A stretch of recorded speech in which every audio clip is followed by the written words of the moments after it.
জি, আসসালামু আলাইকুম। সবাই ভালো আছেন? আমরা প্রথমে গুগলে গিয়ে spsf.org লিখেছি, আমাদের ওয়েবসাইট এবং সফটওয়্যারটি ওপেন হয়েছে। ঠিক আছে? তো আমরা তারপরের কাজ যেটা করবো সেটা হলো যে আমরা লগ ইন করবো। আমাদের সদস্য লগ ইনে আমি প্রবেশ করলাম। সেখানে আমি আমার নিজের আইডি, আপনার আইডি দিবেন। আইডি দেওয়ার পরে পাসওয়ার্ড দিয়ে এখানে লগ ইন করবো। তো এটা হলো আমাদের ড্যাশবোর্ড। এটা কি ড্যাশবোর্ড? হ্যাঁ, তো এই ড্যাশবোর্ডে অনেকগুলো ফাংশন আছে। আজকে শুধু ইলার্নিং আমাদের মেইন লেখাপড়ার ফাংশনটা নিয়ে আলোচনা করছি। ঠিক আছে?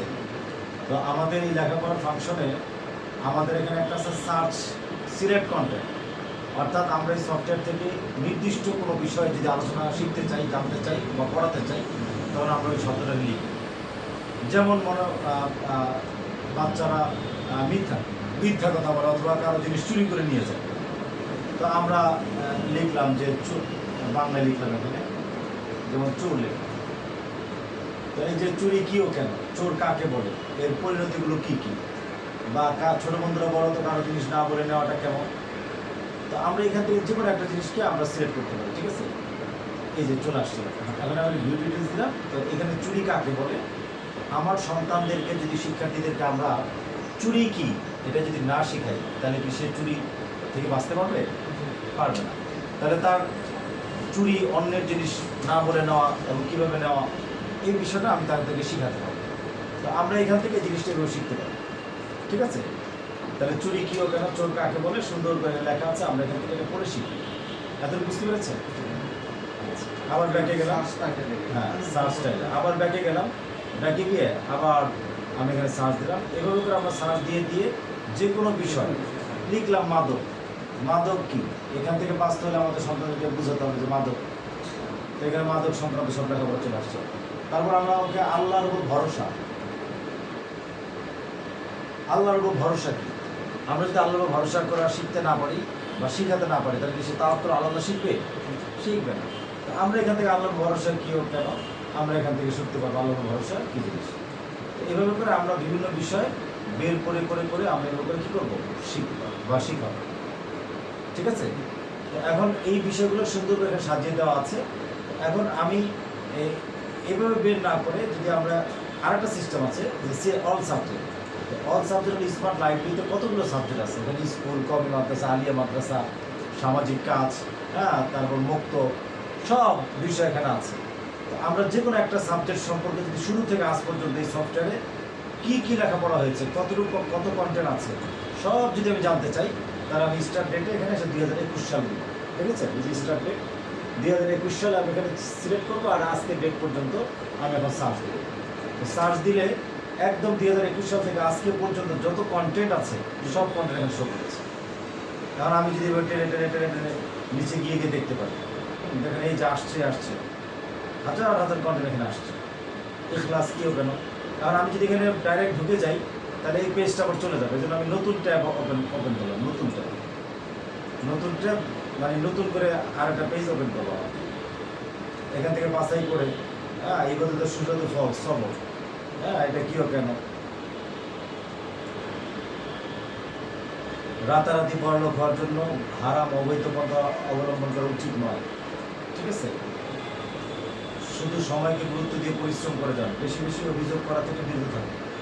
কী জিনিস এগুলো আমি এভাবে করে আমি সব পড়তে হবে যে আসলে কি কত ধরনের লেখাপড়া।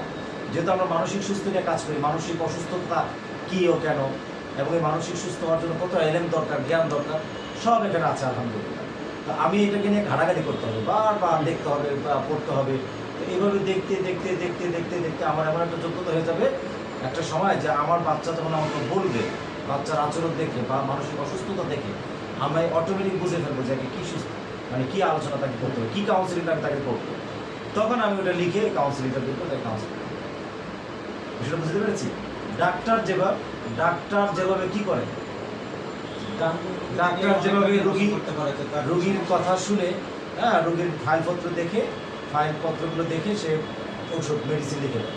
সব মেডিসিন তার মুখস্থ আছে, লেখা আছে, হ্যাঁ, ওর কী মেডিসিন লাগবে তখন সেটা লিখে দিয়ে। তো আমরা আপনার এই মেডিসিনের মধ্যে সফটওয়্যারটা তৈরি করেছি।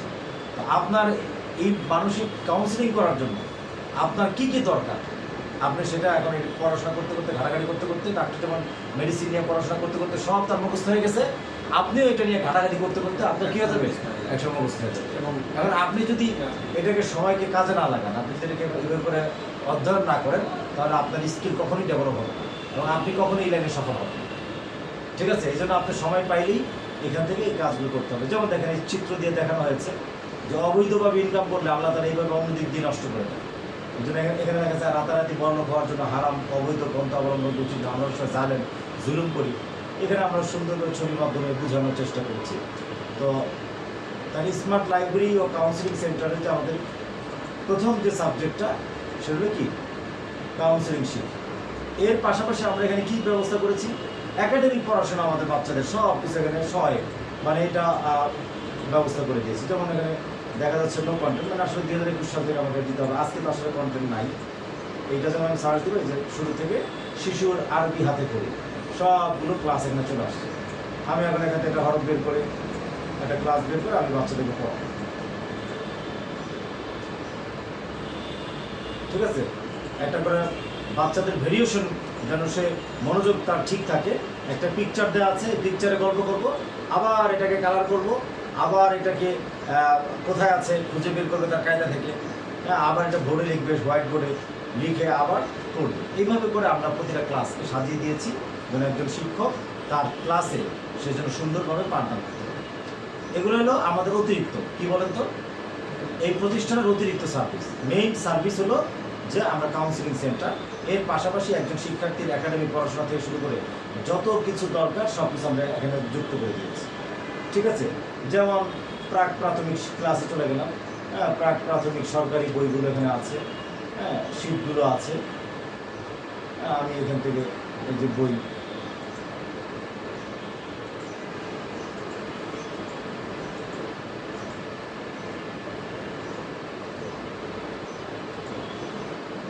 আমার বাংলা বই,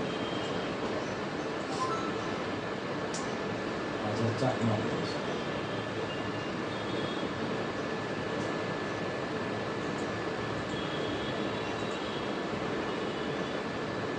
যে বাংলা বই চলে আসছে। ঠিক আছে, এখানটা তো বাংলা বই পড়ালাম। অর্থাৎ ক্লাসরুমে, আমাদের ক্লাসরুমে যেহেতু সবচেয়ে গুরুত্বপূর্ণ, এই ক্লাসরুমটা যে কীভাবে সুন্দর হয়, পাঠদানটা কীভাবে সফল হয়, কারণ ক্লাসরুম থেকেই তো সারা পৃথিবী সব মানুষ শিখছে। আমাদের ক্লাসরুমটা যদি স্মার্ট হয় এবং এর মধ্যে ভেরিয়েশন থাকে, মজা থাকে, আনন্দ থাকে, বাচ্চারা যদি শিখে, শিক্ষার্থীরা যদি শিখাতে পারি তাহলে সব কিছু শিখে। আর এই শিখার ক্লাসরুমটা নষ্ট হয়ে যাওয়ার কারণে তারা কিছু শিখছে না, তারা আদব কায়দাও শিখছে না, লেখাপড়াও শিখছে না, নষ্ট হয়ে যাচ্ছে সমাজ। ঠিক না, যেন আমরা এই জায়গাটা ফোকাস দিয়ে আমরা কাজ করি। তো আজকে এতটুকু কথা বুঝতে পেরেছেন? তাহলে আমরা আজকে মানে অ্যাকাউন্টটা কীভাবে ব্যবহার করবো সেটা দেখালাম। একটা হলো কন্টেন্ট সার্চ দিয়ে, আরেকটা হলো ডাইরেক্ট সব